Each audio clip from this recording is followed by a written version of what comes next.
The crew worldwide, from Cali to Twitter, real hardcore fans, boxing ass niggas, consistency cops, police the views, we'll pull up receipts for any debate you choose. Shout outs to Clan Archie for the dope production. Ring Gang stay with the best discussions. Ring Gang Radio. Live on the Zone, the World Boxing Super Series doubleheader, rears its head once again, but this time both fights are in New Orleans, and you know what that means? Yeah, someone's about to throw hex, there's always some fuckery in New Orleans.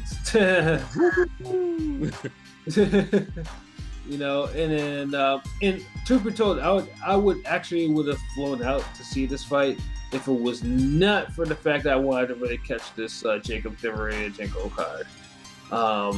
But yes, it's the night of 140s. The first fight, and I'm pretty sure it's probably the opener, is Baranchyk versus Ivan Baranchyk versus Anthony Yigit, and this time a belt is going to be on the line. The vacant IBF belt, the belt that was given up by Mikey, I believe, after he won it from Lipinets. Right. And then Mikey didn't really want any smoke at 140, so he dropped the belt and went back to 135. Of course, there will probably be another podcast based on him and another one of his decisions in the very, very near future. But yeah, man, like this. No, Baranchyk. We've seen him fight before on Showbox. I mean, dude is aggressive, highly aggressive, and hits hard as fuck. So I'm expecting a very, very, very lit fight. And it should end in a fade. That's what I think. If it doesn't end in a fade, I will be very disappointed. But that fight will produce a new IBF 140 champion. And then the main event, which is probably one of the more anticipated 140 fights of the year, would be Regis Prograis versus Terry Flanagan. Now, we have Prograis, who, of course, he won the fight earlier this year against Velasco on ESPN, I believe, to actually go to the World Boxing Super Series. And before that, knocked out previous unified champion Julius Ondango in 2 rounds. So Prograis is on the up and up. And then we have Terry Flanagan, who moved up from being champion at 135 and lost a split decision to Maurice Hooker for the vacant WBO 140 title. Flanagan is, it does not have much of the momentum. LB, do you think that Flanagan has enough in his tank to take Prograis' the type of punishment that Prograis is more than willing to dole out to him? And Regis is a beast, yo. Like, I just think he's too explosive and hits too hard. He just too. He gonna be physically stronger. He the more natural guy at that weight. Mm-hmm. It's his moment. I think he got the momentum. It's his year. I think he takes this. Flanagan can box now, but I just think it's a bad matchup.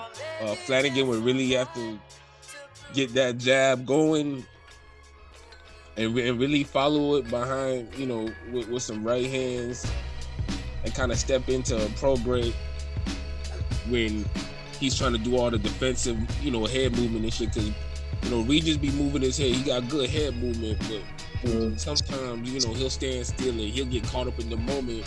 And he'll eat some punches, but he doesn't. But no one is hitting him hard enough for him to actually back down from it. That's the reason why.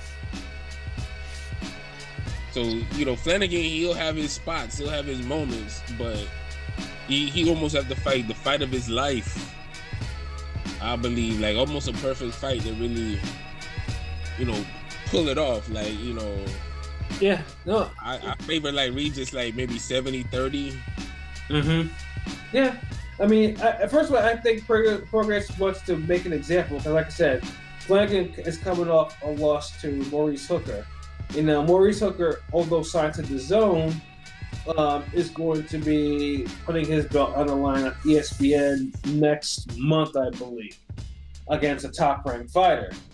So I believe that Progress will try to make an example of this, like saying like, hey, you may have beat Flanagan by decision, but I think I'm going to try to knock him out, and I think that's what's going to happen, and I think it's going to be brutal as fuck too. Indongo brutal. Possibly even more. I mean, I think Flanagan will get busted up. Like he bled in the Hooker fight. He's gonna bleed in this fight. I think his durability ain't built for what Regis could do. Like, I'm thinking maybe a 7th round knockout. Yep, that seems well fair. Yeah, I mean, this fight should not go the distance. Not by a long With Flanagan, you know, landing some 1-2s, you know, maybe getting some jabs in there. He might win 2 rounds. Might. But I think Regis just like gets it, man. You know? Yeah, I mean, they have a common. I think they have a common opponent, a very recent one. They both. Oh no! Excuse me. I'm thinking about I'm talking about 2 other fighters. They don't have a common opponent. But yeah, Flanagan unfortunately does not have a lot of power.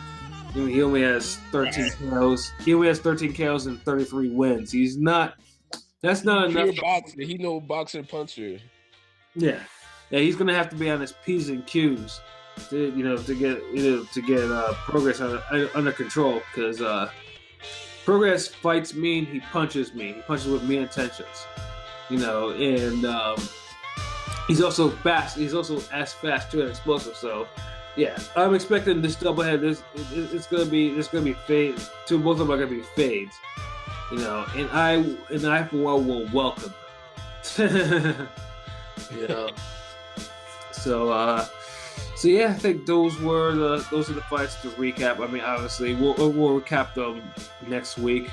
You know, and hopefully this weekend we get at least one Fight of the Year candidate, whether it's from HBO or the Zone, or preferably both. You know, it'll be nice to have multiple Fight of the Year candidates.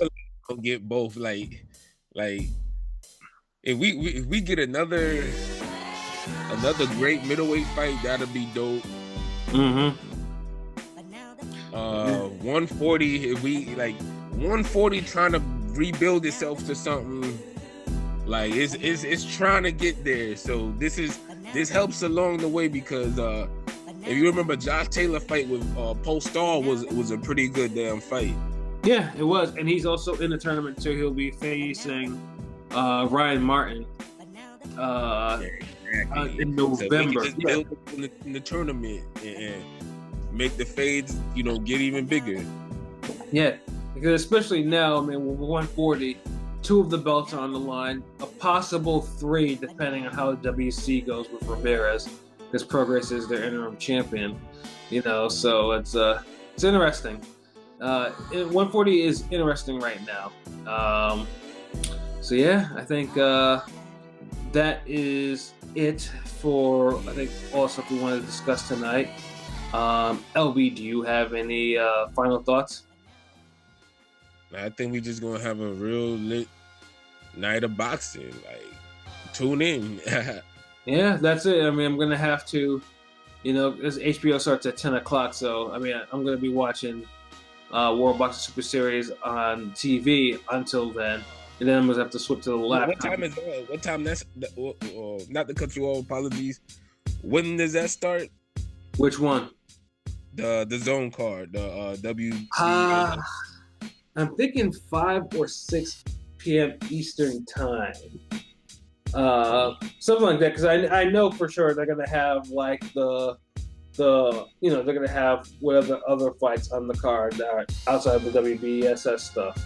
So I like to watch those cards, because by then usually I'm done with shit for the day, whatever, and I'm just chilling.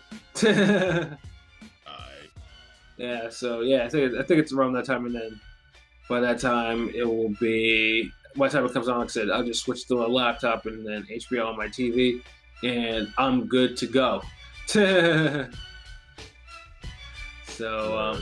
so yeah, like I also don't have any final thoughts too, other than we hope that the boxing gods continue to bless us like they have been doing, and yeah, and hopefully that next week we will have, we'll be talking more excitedly about how all these fights played out.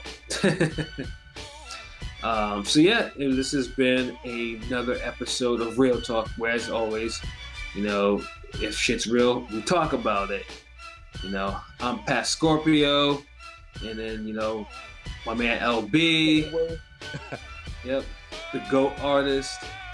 And we will see you guys next week. Peace.